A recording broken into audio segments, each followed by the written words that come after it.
Hello everyone, welcome to my chemistry tube channel. मी सचिन शंकर भालेकर तुमच्या सगळ्यांचं स्वागत करतो. आपण बघतो 12th स्टँडर्डचा आयोनिक इक्विलिब्रियम हा चॅप्टर.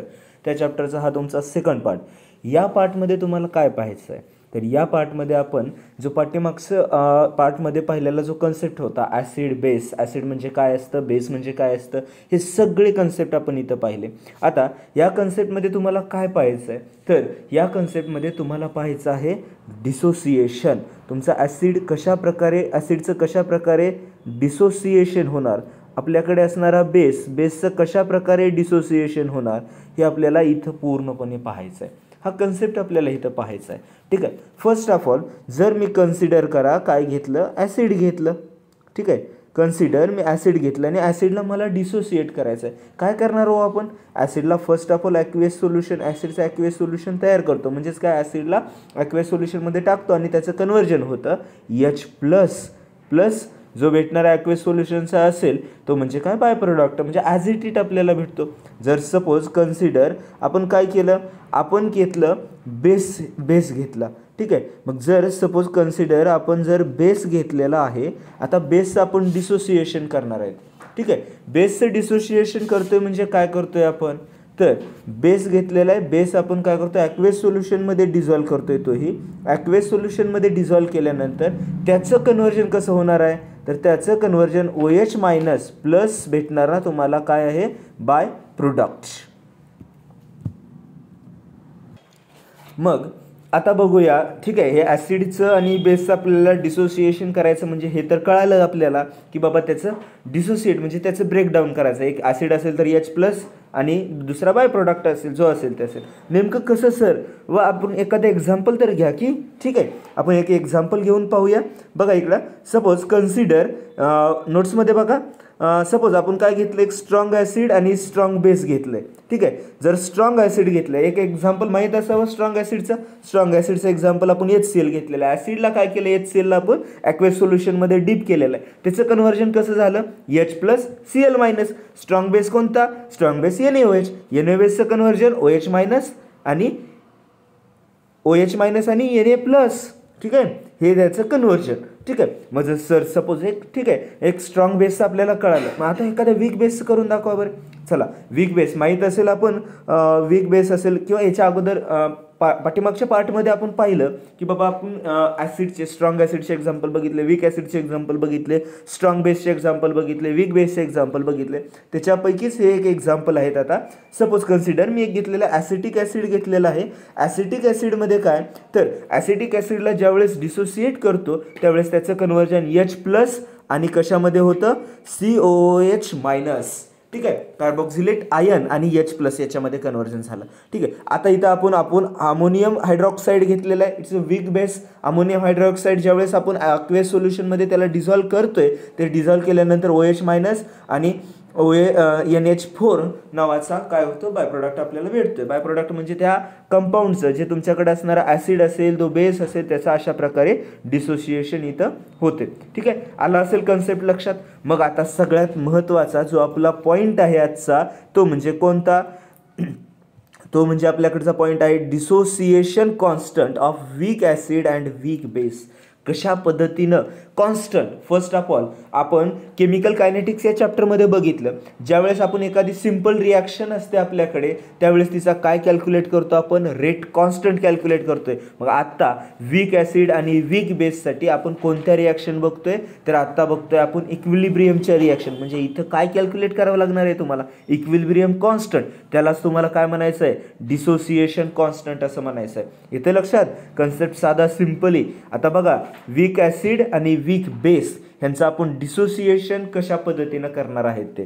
ठीक आहे. आपण फर्स्ट ऑफ ऑल पहिला कंपाऊंड घेतला आहे आता, डिसोसिएशन ऑफ वीक ॲसिड. ठीक आहे. वीक ॲसिड घेतलेलं आहे. कन्सिडर वीक ॲसिडचे एक्झाम्पल काय घेतलेलं आहे, कॉन्सन्ट्रेशन ऑफ, जे स्क्वेअर ब्रॅकेट टाकलेलं आहे त्या स्क्वेअर ब्रॅकेटला आपण काय म्हणतो, कॉन्सन्ट्रेशन असं म्हणतो. आतमध्ये ब्रॅकेटमध्ये काय आहे, H आणि A. ठीक आहे. HA म्हणजे काय, एक ॲसिड. बाबा एक ॲसिडचं एक्झाम्पल घेतलेलं आहे, वीक ॲसिड असे कन्सिडर करा. ठीक आहे. मग त्याची जर रिॲक्शन केली आपण, HAचं डिसोसिएशन केलं तर कसं डिसोसिएशन होणार आहे, तर त्याचं डिसोसिएशन होतं तुमचं H+ आणि A-. आता आणि ही जी वीक ॲसिडची रिॲक्शन आहे कोणत्या ॲरोनं रिप्रेझेंट करतोय आपण, इक्विलिब्रियम ॲरोनं. ठीक आहे, इक्विलिब्रियम ॲरोनं रिप्रेझेंट करतोय.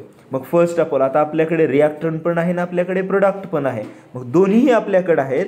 मग दोन्ही असल्यानंतर आपल्याला आता बघा इक्विलिब्रियम कॉन्स्टंट कॅल्क्युलेट करायचं आहे. आपण केमिकल कायनेटिक्समध्ये बघितलंय की एखादा केमिकल कायनेटिक म्हणजे केमिकल कायनेटिक्समध्ये बघितलं की कॉन्स्टंट कसं कॅल्क्युलेट करायचं. ठीक आहे, आता आपण कशासाठी कॅल्क्युलेट करतोय तर वीक ॲसिडसाठी कॅल्क्युलेट करतोय.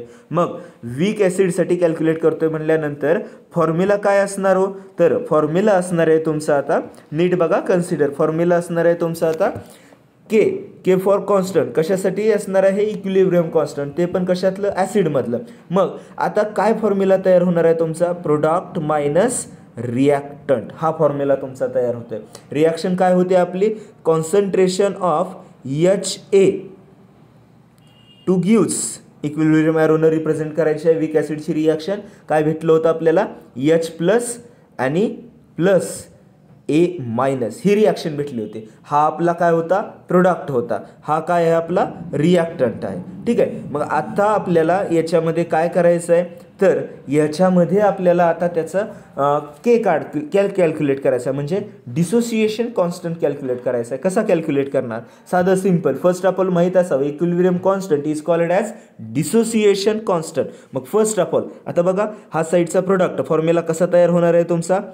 Suppose KA is equal to latest प्रोडक्टच्या साईडला कोण होतं आपल्याकडे प्रोडक्टच्या साईडला H प्लस आणि A मायनस.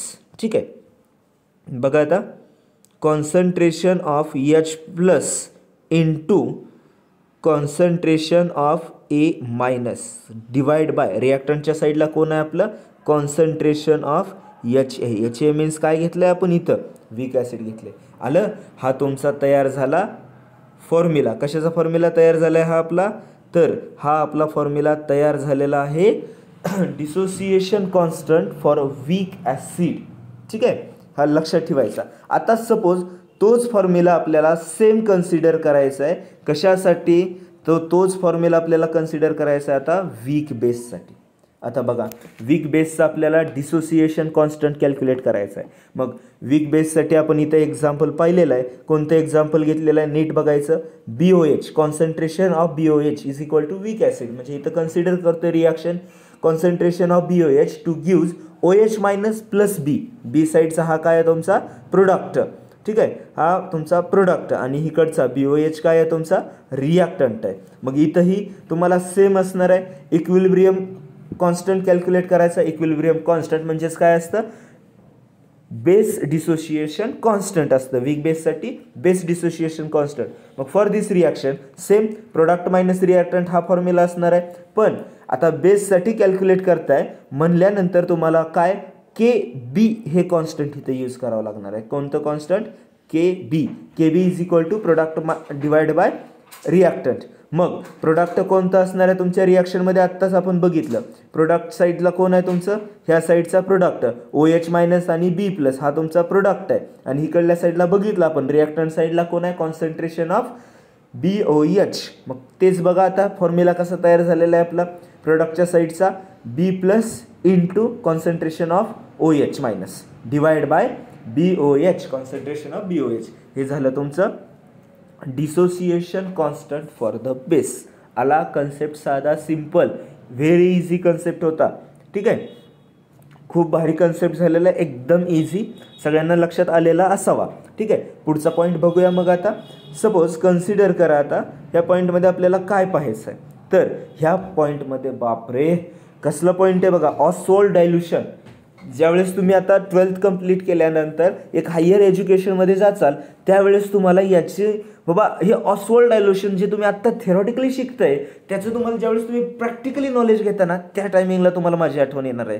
बाबा सचिन सर काय सांगत होते आपल्याला की आपण काय केलं म्हणजे फर्स्ट ऑफ ऑल आपल्याला कसे सांगत होते आणि आपण तिथं प्रॅक्टिकल करताना खरंच रिअली ज्यावेळेस बघताय ना बापरे काय आनंद असतोय त्याचा. म्हणजे ते आपण सपोज एखाद्या टूरवरती फिरायला गेलोय टूरवरती फिरायला जाताना एखाद्या असं इन्स्टावरती वगैरे व्हिडिओ ऐकला असेल फक्त फिरायला जाताना एक छोटीशी बाईक पाहिजे आणि मस्त फिरताना असा एक सुंदर असा रस्ता पाहिजे आणि फक्त मी आणि मीच असणं गरजेचं आहे सोबत, ठीक आहे, आणि हा निसर्ग, ठीक आहे. तशा पद्धतीनं तुम्हाला तिथे गेल्यानंतर माझी आठवण येणार आहे की बाबा ऑसवॉल्ड डायल्युशनचा ज्यावेळेस तुम्ही प्रॅक्टिकल करसाल, प्रॅक्टिकल करताना त्याच्यामध्ये असणारा तुमच्याकडे वीक ॲसिड आणि वीक बेसचं ऑसवॉल्ड डायल्युशननं कशा पद्धतीनं कॉन्स्टंट तुम्हाला डिटरमाइन करायचं आहे, ठीक आहे. ऑसवॉल्ड डायल्युशन हे पेपरला सगळ्यात महत्त्वाचं म्हणजे हे पेपरला तुमचं derive the Ostwald dilution for the base or the for ॲसिडसाठी पडलं जातं. पण लक्षात ठेवायचं दोन्ही कन्सेप्ट वीक ॲसिडसाठी आणि वीक बेससाठी असणार आहे. फर्स्ट ऑफ ऑल पहिल्यांदा आपण पाहणार आहेत कशासाठी बघणार आहेत, वीक ॲसिडसाठी हा कन्सेप्ट बघायचा आहे आपल्याला, ठीक आहे. वीक ॲसिडसाठी बघत असताना साधी simple reaction HA gives H+ A- हा प्रोडक्ट भेटतोय. आता आपण याच्या अगोदर कॅल्क्युलेट केले, डिसोसिएशन कॉन्स्टंट कॅल्क्युलेट केलेला आहे फॉर द ॲसिडसाठी. सेम फॉर्म्युला आपल्याकडे आहे डिसोसिएशन कॉन्स्टंटचा, KA = प्रोडक्ट बाय रिॲक्टंट. मग प्रोडक्टच्या साईडला असणार आहे हे जे आपण कॉन्सन्ट्रेशनच्या टर्ममध्ये घेतोय डिवाइड बाय रिॲक्टंटच्या साईडला कॉन्सन्ट्रेशनच्या टर्ममध्ये, म्हणजे हे तुमचा भेटलेला डिसोसिएशन कॉन्स्टंटचा फॉर्म्युला. मग खाली काय झालं बाबा, आता नीट बघा. आता सर ठीक आहे, एक रिॲक्शन पण तुम्ही सांगितले आम्हाला की सपोज आपण एखादी रिॲक्शन लावलेली आहे, म्हणजे रिॲक्शन लावलेलं आहे म्हणजे आत्ता रिॲक्शन स्टार्टअप केलेलं आहे. मग रिॲक्शनचा आत्ता आपण काय कॅल्क्युलेट करतोय, रेट कॅल्क्युलेट करतोय, ठीक आहे. रेट कॉन्स्टंट तर आपल्याला कॅल्क्युलेट करायचं नाही, पण आपल्याला काय कॅल्क्युलेट करायचं आहे आता, ऑसवॉल्ड डायल्युशनच्या एक्सपेरिमेंटने आपल्याला कॉन्स्टंट म्हणजे डिसोसिएशन कॉन्स्टंट कॅल्क्युलेट करायचं आहे बाय प्रॅक्टिकल मेथडनं, ठीक आहे. प्रॅक्टिकल मेथडमध्ये आता एक रिॲक्शन लावलेले आहे आपण. चला आपण बघतोय आता डिसोसिएशन कॉन्स्टंट कॅल्क्युलेट करायचं आहे बाय ऑसवॉल्ड डायल्युशननं by practical method. Suppose consider आता आपण काय केलेलं आहे, एक रिॲक्शन लावले, ठीक आहे. रिॲक्शन लावले, रिॲक्शन कशीच लावले, वीक ॲसिडसाठी लावले. सपोज कन्सिडर HA नावाचा वीक ॲसिड आहे, कॉन्सन्ट्रेशन आहे, concentration of HA to gives काय भेटतंय आपल्याला, H+ concentration of H+ plus concentration of A-, ठीक आहे. मग आता आपण ही जी रिॲक्शन कॅल्क्युलेट केलेली आहे, ही रिॲक्शन कॅल्क्युलेट करत असताना हिचा सपोज कन्सिडर इक्विलिब्रियम रेट असं म्हणूया, ठीक आहे. मग इक्विलिब्रियम रेट ॲट 0 टाईमला, ठीक आहे, ॲट टाईम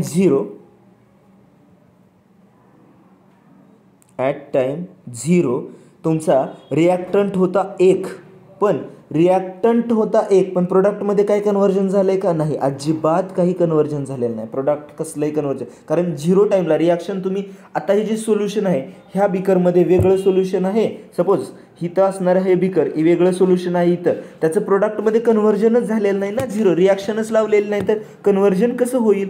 पण सपोज आता तुम्ही काय केलं, जे काही मिक्सचर होतं याचे ते रिॲक्शन लावली असं कन्सिडर करूया. आता रिॲक्शन स्टार्ट झालेलं आहे, रिॲक्शन स्टार्ट होऊन काही वेळ झाला आहे. आता वेळ किती झाला आहे सर, तर मग कन्सिडर ॲट टाईम टी या वेळेला तुमची रिॲक्शन पोचलेली आहे. मग टी वेळेला काय झालं आहे, तुमचा काहीतरी प्रोडक्ट तयार झालेला आहे, आणि तो प्रोडक्ट तयार झालेला आहे तुमचा H- तयार झालेला असेल आणि A- सध्या काय झालेला आहे तुमचा अल्फा.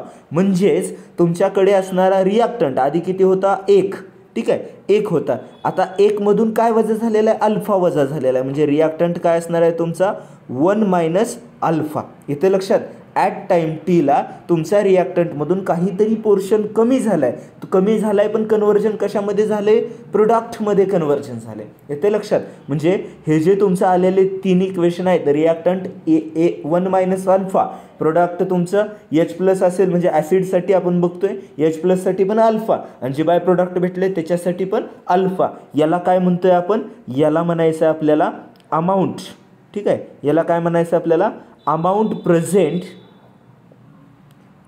प्रेझेंट ॲट इक्विलिब्रियम, ठीक आहे. अमाऊंट प्रेझेंट ॲट इक्विलिब्रियम, ठीक आहे. म्हणजे हे तयार झालेलं आहे. बरं ठीक आहे सर, आपण ह्याला कन्सिडर, तुम्ही म्हणताय म्हणून आम्ही कन्सिडर केलं, पण नेमकं आपल्याला कॅल्क्युलेट करायचं आहे काय, आपल्याला कॅल्क्युलेट करायचं आहे.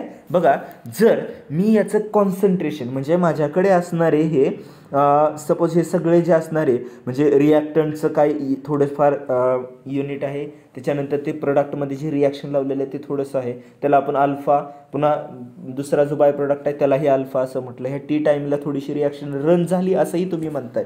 मग आपल्याला कॅल्क्युलेट करायचं असेल, ठीक आहे, सपोज कन्सिडर करतो आहे आपल्याला कॅल्क्युलेट करायचं आहे आता कॉन्सन्ट्रेशन कॅल्क्युलेट करायचं आहे. मग आता सगळ्यांना माहीत असावं कॉन्सन्ट्रेशनचा फॉर्म्युला काय असतो.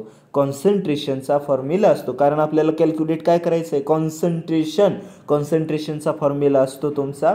तर तुमच्याकडे असणारं रिॲक्टंटचा असू द्या, प्रोडक्टचा असू द्या, प्रेझेंट असणारं अमाऊंट, ठीक आहे, प्रेझेंट असणारं अमाऊंट प्रेझेंट इन इक्विलिब्रियम. मग रिॲक्टंटसाठी असेल रिॲक्टंटसाठी, प्रोडक्ट असेल साठी प्रोडक्ट असेल, डिवाइड बाय ते अमाऊंट डिवाइड बाय काय असणार आहे तुमचं व्हॉल्यूम, ठीक आहे, प्रोडक्ट डिवाइड बाय व्हॉल्यूम हे काय असणार आहे तुमचं कॉन्सन्ट्रेशनचा फॉर्म्युला आहे. मग मला आता सांगा माझ्याकडे असणारं रिॲक्टंटचं कॉन्सन्ट्रेशन किती होतं रिॲक्शनमध्ये.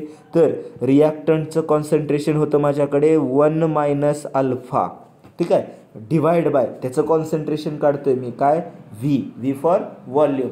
पुन्हा माझ्याकडे असणारं प्रोडक्टमध्ये तयार झाले, प्रोडक्टमध्ये कोणता H+साठी काय घेतलं होतं आपण अल्फा बाय व्हॉल्यूम. त्याच्यासाठी सध्या माझ्याकडे असणारं कॉन्सन्ट्रेशन काय असेल अल्फा बाय व्हॉल्यूम. त्याच्यानंतर जो बाय प्रोडक्ट होता A- तो काय होता माझा अल्फासाठी सध्या कॉन्सन्ट्रेशन काय असेल अल्फा बाय व्ही. हे मला व्हॅल्यूम मला भेटलेलं आहे ह्या फॉर्म्युल्यानुसार. आलं लक्षात सगळ्यांना, साधं सिम्पल. मग आता आपण काय करूया, हे जे तयार झालेलं आहे आत्ता आपल्याकडे हे जे कॉन्सन्ट्रेशन तयार झाले, ठीक आहे, ह्याला ब्रॅकेट टाकून ठेवूया आपण, हे आपल्याला उपयोगाला येणार. नीट बघा, कॉन्सन्ट्रेशनचा फॉर्म्युल्यानुसार आपण तयार केलेला आहे. जे आपल्याकडे रिॲक्टंट तयार झालं होतं, रिॲक्टंटचं अमाऊंट तयार झालं होतं, त्याला फक्त काय केलेलं आहे आपण आता व्हॅल्यूमने डिवाइड केलेलं आहे, म्हणजे आपल्याला काय भेटलं कॉन्सन्ट्रेशन भेटलं. मग आता सपोज माझ्याकडे असणारा डिसोसिएशन कॉन्स्टंट, ठीक आहे, डिसोसिएशन कॉन्स्टंटचा काय फॉर्म्युला होता आपल्याकडचा. तर डिसोसिएशन कॉन्स्टंटचा आपल्याकडे असणारा फॉर्म्युला होता KA is equal to concentration of H+ into concentration of A- divide by concentration of HA. आला, हा फॉर्म्युला होता. मग आता मला सांगा माझ्याकडे कॉन्सन्ट्रेशन ऑफ H+ ही पण किंमत आहे, कॉन्सन्ट्रेशन ऑफ A- ची पण किंमत आहे आणि कॉन्सन्ट्रेशन ऑफ HA ची पण किंमत आहे. ह्या इक्वेशनमध्ये ह्या वरच्या व्हॅल्यू मी पुट करू शकतो, म्हणजे ही माझ्याकडे असणारी रिॲक्टंटची, ठीक आहे, हे असणारी माझ्याकडची H+ ची व्हॅल्यू आणि ही A- ची व्हॅल्यू, ह्या सगळ्या व्हॅल्यू ह्या खालच्या इक्वेशनमध्ये मी पुट करू शकतो. नीट बघा, ह्या इक्वेशनमध्ये ह्याला इक्वेशन नंबर पण देऊन टाकूया वाटल्यास आपण, इक्वेशन नंबर 1 ह्या इक्वेशन 1मध्ये आपण पुट करू शकतो सर. ठेवा बरं पटकरणं. मग चला इक्वेशनमध्ये पटकरणं ह्या व्हॅल्यू ठेवून टाकू, ठीक आहे, इथंच बाजूला करतो. नीट बघा, KA इज इक्वल टू कोणती व्हॅल्यू H+ ची काय होती व्हॅल्यू आपल्याकडे अल्फा बाय व्ही, ह्याला स्क्वेअर ब्रॅकेट करू, इंटू माझ्याकडे A- ची व्हॅल्यू पण काय होती A divide by V whole divide by. आता रिॲक्टंट म्हणजे कोणता HA, कॉन्सन्ट्रेशन ऑफ HA ची व्हॅल्यू काय होती माझ्याकडे तर 1 minus alpha divide by V. आले नाही. आता व्हॅल्यू सगळ्या पुट केल्यात. आता फक्त याचं मॅथमॅटिकल इक्वेशन प्रमाणे सॉल्व करायचं आहे. कसं सॉल्व करणार, सगळ्यांना यायला पाहिजे मॅथमॅटिक्स, ठीक आहे. गणित फार महत्त्वाचं असतं. जर आयुष्याचं गणित चुकलं तर तुमचं पण गणित चुकणार आहे. त्यामुळं 12वीला ज्यांचा गणित विषय नाही आहे त्यांनी माने सरांची जाऊन भेट घ्यायची, समजावून सांगतील गणिताचे महत्त्व. मलाही कळाले, माझं गणित नव्हता, ठीक आहे. त्यामुळे मॅथमॅटिक्स असणं गरजेचं आहे. KA इज इक्वल टू, ठीक आहे, त्याच्यामध्ये बघा वरती असणारं तुमच्याकडे इक्वेशनमध्ये बघा दोघांचं मल्टिप्लिकेशन करतोय. अल्फाने अल्फाला मल्टिप्लाय केल्यानंतर अल्फाचा स्क्वेअर, व्हीनं व्हीला मल्टिप्लाय केल्यानंतर व्हीचा स्क्वेअर, ठीक आहे. हे इक्वेशन तुमचं तयार होतं. आता खाली बघा इथं अल्फाचा इक्वेशन तयार झालेलं लिहायचं आहे. अल्फाने अल्फाला मल्टिप्लाय केलं, अल्फा स्क्वेअर डिवाइड बाय व्हीचा square whole divide by 1 minus alpha divide by volume, ठीक आहे. आता बघा साधं सिम्पल पलीकडच्या बाजूला आपण चाललोय. आता हे जे डिनॉमिनेटरचं आहे ते न्यूमरेटरला गेल्यानंतर काय तयार होणार आहे ते बघा इकडच्या बाजूला.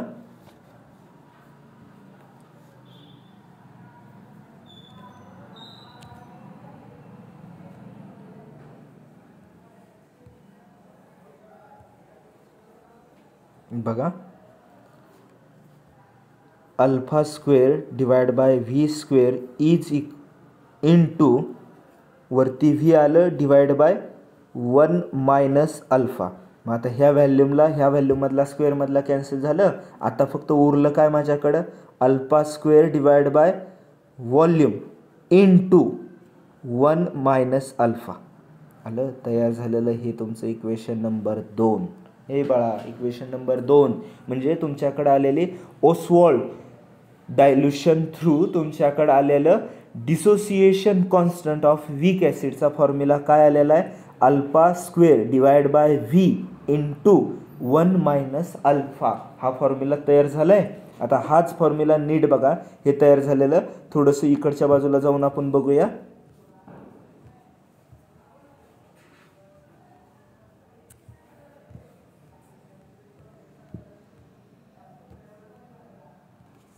बघा रिलेशन कसं आलेलं होतं आपलं.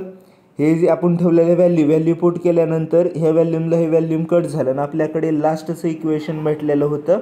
याला आपण इक्वेशन नंबर 2 असं दिलं होतं. ते इक्वेशन कोणतं होतं तुमचं तर हे equation K is equal to alpha square divide by V into 1 minus alpha हे इक्वेशन भेटलेलं होतं. मग आता बघा हे इक्वेशन भेटले ठीक आहे फार छान झालं. मग काय सर आता हे जे तुमचं याच्यावरून आपण व्हॅल्यू कॅल्क्युलेट करू शकतो. हो ना करू शकतो. बट याच्यामध्ये अजून थोडासा चेंज करू शकतो आहे आपण. काय तर हाच फॉर्म्युला तुम्हाला कॉन्सन्ट्रेशनसाठी सध्या युजफुल येते. कॉन्सन्ट्रेशनचा फॉर्म्युला आपल्याला माहीत आहे. काय formula concentration is equal to 1 by volume. मग हा फॉर्म्युला आपण इथं ठेवू शकतो. म्हणजे इथं असणारं माझ्याकडे alpha square divide by 1 minus alpha into 1 by alpha सध्या होऊ शकतं इथं. ठीक आहे 1 बाय अल्फा म्हणजे 1 बाय व्हॉल्यूम त्याची किंमत मी इथं ठेवू शकतो. मग बघा इकडे खाली दाखवल्याप्रमाणे आता इकडे बघा याच्यामध्ये इकडच्या साईडला काय म्हटलेलं आहे आपण इथं K is equal to alpha square divide by 1 minus alpha into 1 by V. ठीक आहे हा फॉर्म्युला आहे तुमच्याकडे. 1 by is equal to formula काय असणं कॉन्सन्ट्रेशन म्हणजे के इज इक्वल टू काय फॉर्म्युला झाला तुमचा alpha square by 1 by alpha into C आलं इक्वेशन नंबर. मग फॉर द वीक ॲसिडसाठी तुमच्याकडे असणारा हा फॉर्म्युला. मग जर सपोज कन्सिडर केलं आपण अल्फा जो आहे तुमचा तो काय व्हेरी स्मॉल आहे. ठीक आहे व्हेरी स्मॉल त्यामुळं तो काय करतो आपण ॲप्रॉक्सिमेटली अल्फाची किंमत किती घेतोय आपण 1 अशी घेतोय. ठीक आहे म्हणजे 1 minus alpha is equal to 1. ठीक आहे ही व्हॅल्यू लक्षात ठेवायची आहे. सर हे कसं घेतलं तर फॉर वीक ॲसिडसाठी हे आपण घेतोय कारण अल्फा म्हणजे काय कन्व्हर्जन झालेलं आहे नॉर्मली कन्व्हर्जन झालेलं आहे त्यामुळे ही व्हॅल्यू आपण इथं घेतोय. जर सपोज आपण 1 मायनस अल्फाची किंमत आपण 1 इतकी घेतली कारण अल्फा इज निग्लिजिबल असं कन्सिडर केलं होतं कारण तो कसं होतं व्हेरी स्मॉल होतं. ठीक आहे त्याच्यामुळं आपल्याकडे जो फॉर्म्युला तयार झाला आहे ठीक आहे आपलं जे इक्वेशन होतं ते कसं तयार झालं आहे के ए म्हणजे के कॉन्स्टंट ॲसिडसाठी असणारी आपण कॉन्स्टंट घेतलेली किंमत is equal to alpha square into C. ठीक आहे डिवाइड बाय 1 किंवा तेच इक्वेशन असंही बनवू शकतं alpha square alpha is equal to root K A upon C. ठीक आहे हे इक्वेशन तुम्ही तयार करू शकता. बघा इथं दाखवलेल्याप्रमाणे हेच इक्वेशन आपण असंही ठेवू शकतो की कसं जर suppose 1 by V is equal to C. C means काय कॉन्सन्ट्रेशन म्हणजे इथं तयार होणारं जे तुमचं इक्वेशन आहे म्हणजे वरती आपण बघितलेलं तेच किंमत वरती आपण सी 1 बाय व्ही ऐवजी सी ठेवलं आणि इथं पुन्हा तेच ठेवून अजून एखादं नवीन इक्वेशन तयार केलेलं आहे. म्हणजे इथं दाखवलेल्याप्रमाणे तुम्हाला हे सगळेच इक्वेशन इथं तयार होतात. सेम हे जे ॲसिडचे आपण जे फॉर्म्युले तयार केलेत तेच सेम तुमचे आता बेसचे हे असणार आहेत ते आपण पुढच्या लेक्चरला पाहायचे आहेत. ठीक आहे.